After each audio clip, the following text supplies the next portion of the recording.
ከሁሉ የማረሳው አንድ ጊዜ ጓደኛዬን ልጠራ ሲሄድ ከጎረቤት የመጣ ውሻ ነከሰኝ ብሎ የተንዘላዘለ ሱሪውን የአንገቱን ማዕተብ በጥሶ አስሮበት የመጣበትን ቀን ነው።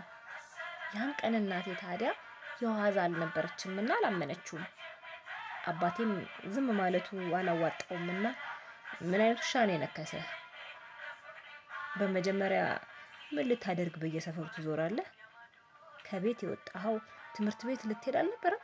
ብሎ ቆጣ ካለው በኋላ ምናልባት የታመመ ውሻ ከሆነ የነከሰህ ሰፈር ይጠየቅና በጊዜ መላ ይባል ተብሎ ልብሱን ቀይሮ መክሰስ በልቶ ከአባታችን ጋር ከተባለው የጓደኛው ሰፈር ይሄዳሉ።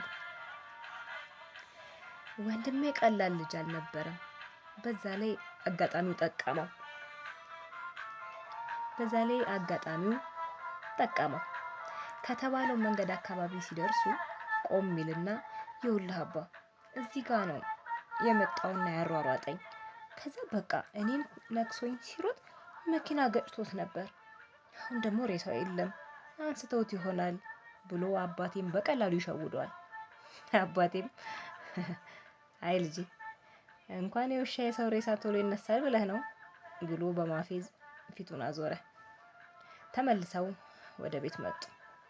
አባቴም ላለመጨቃጨቅ ሲል እንጂ እንዳታለለው ስላወቀ ሌላ ዘዴን ብንጠቀም ሊነግረን ይችላል በሚል ስሜት በነገታው ተነስተው የበሽተኛ እብድ ውሻ ባህላዊ መድሃኒት ፍለጋ እናትና አባቴ ተያይዘው ብዙ ቆይተው ከምሳ ሰዓት በኋላ ተመለሱ።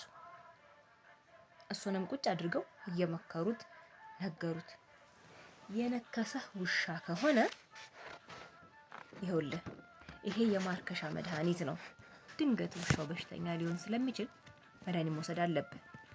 ከነገ ወዲያ የነከሰህ ውሻ ካልሆነና እኛን ለማታለል ብለህ ከሆነ የመድሃኒት የምትወስደው ነገ ከነገ ወዲያ ሊያሳብድህና ሊገድልህ ከመቻሉ በፊት የነከሰኝ ውሻ ነው ብለሃል መድሃኒቱን ትጠጣለህ። ካልሆነ ግን እውነቱን ንገረን እንዳትታመም እኛን ፈርተህ እንዳትጎዳብን። ውሻ ካልነከሰህ መድሃኒቱ እያቃጠለ ከቆየ በኋላ ያሳብድሃል ቢሉት አባብለው ቢጠይቁት ቢደባብሱት በጭራሽ የነከሰኝ ውሻ ነው ብሎ ግግም አለ። አሳመናቸው። አመሻሽ ላይ ፀሐይ በረድ ስትል ተጠብቆ መድሃኒቱ የማቃጠል ባህሪ ስላለው ተጠንቅቃችሁ ስጡት። 3 ቀን በላይ ተነክሶ ማደር የለበትም። ውሻው እውነት በሽተኛ ከሆነ 40 መርፌ በእምብርቱ ነው የሚወጋው ስለተባሉ እናትና አባቴ ተጠንቅቀው እንደተባሉት መድሃኒቱን አጠጥተው ተጠባበቁ። ቀስ እያለ ሰውነቱ እየጋለ ነበር የመጣው። ሰውነቱ ፈጽሞ የማያስቀርብ ሆነ። ደጋግሞ አስመለሰው። ወደ ላይ አለው፣ ወደ ታች ግራ ገባው። ምኑ ቅጡ። ቤቱ በትርምስ ተሸነፈ። በዚህ ጊዜም ወተት አጠጡት። ልክ ሲውጣው ተመልሶ ይወጣል። በዛ ላይ ቀና ማለት እንኳን አልቻለም። ወተት ጋቱት፣ አጠጡት ተብሏል። አንጀቱ አካባቢ ያለው ህመም ወደ ታች አስጎንብሶታል። ብሎ በጣም ሲደክም በቃ መሞቴ ነው ወይኔ አለ። እንደምንም ተስለምልሞ አይኑን ጨፍኖ ዝርግትግት አለ። ወይኔ ልጄ ሞተብኝ ብላ እሪቷን አጦፈችው እናቴ። አባቴም ከመጠን በላይ ደንግጦ ለፈርስት ኤድ የሚደረጉትን እርዳታዎች ሁሉ አደረገለት። አብሮትም ተንገላታ። ማርከሻ ይሆናል የተባለውን ሁሉ አጠጡት። ምን አጠጡት? ጋቱት። በግድ ጥርሱን እየፈለቀቁ አባትና እናቴ ታላቅ ወንድማችን ተጋግዘው ሞጀሩበት። የእግዚአብሔር ያለ እግዚአብሔር ያልቆረጣት ነፍስ ያለሱ ትእዛዝ አትበጠስ ነውና ተመልሶ በሶስተኛ ቀኑ ኃይለኛ ስቃይ በኋላ ተሽሎት በሁለት እግሩ ቆሞ መሄድ ቻለ። ነገር ግን በዛን ቀን ሱሪውን እንዲያ የገነጠለው ለካ ከትምህርት ቤት በአጥር ዘሎ ሲፎርፍ የአጥሩ ሽቦ አይቻልም አትወጣም ብሎ ገንጥሎበት ነበር። እነኚህንና ሌሎችን ከባድ ጥፋቶችን ሲያጠፋ የቆየው ወንድሜ ብልሽቱና ለውጡ ሳይገባው ቀርቶ የገንዘብ ፍቅር ይዞት የበለጠ ለማግኘትና በዛን አመት ያመጣው የትምህርት ውጤት ጭራሽ ሊነገር የማይገባው በመሆኑ ችግሮቹን ሁሉ እንደያዘ ሀገር መልቀቅን እንደ አማራጭ ይወስድና ይጠፋል።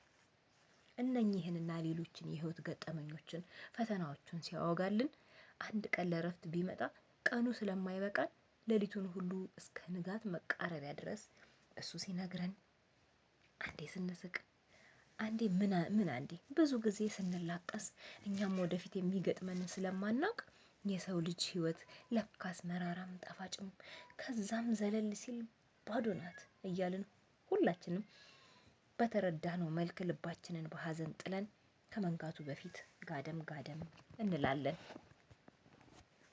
እኛም በጎዶሎ የቤተሰብ ቁጥር መኖራችንን ቀጥለናል። ህይወታችን አስከፊ ችግሮችን የተፈታተኑበትና እስካሁንም ያለቀቁ መርዘኛ ደመኞቻችን የሆኑ ጊዜያቶች ናቸው። እኔ ገና እንግዲህ 7ኛ ክፍል ተማሪ ነኝ።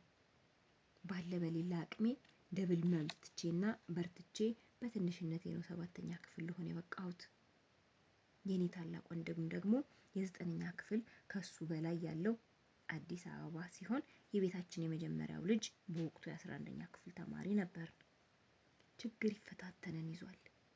የቤት ዕቃችንን ባንሸጥም የምንበላውን ለማግኘት የግድ የአባታችን ቋሚ ስራ መያዝ ዋነኛና አስፈላጊ ጉዳይ ነበር። አላገኘም። አንዴ ታክሲ ሲይዝ፣ አንዴ ደግሞ ሲያቆም፣ የኛም ኑሮ ሲበራና ሲጠፋ ህልውናችን እንደዋዠቀ ነው። ልጅነት የሚባለው ርዕስ ቀድሞውንም የተዘነጋኝ ገና ምኑንም ሳለይ በመሆኑ አልጓጓሁም። እንደ ልጅ ተጫውቼ አላውቅም። እንደ ልጅ ሮጬ ተሯሩጬ አላውቅም።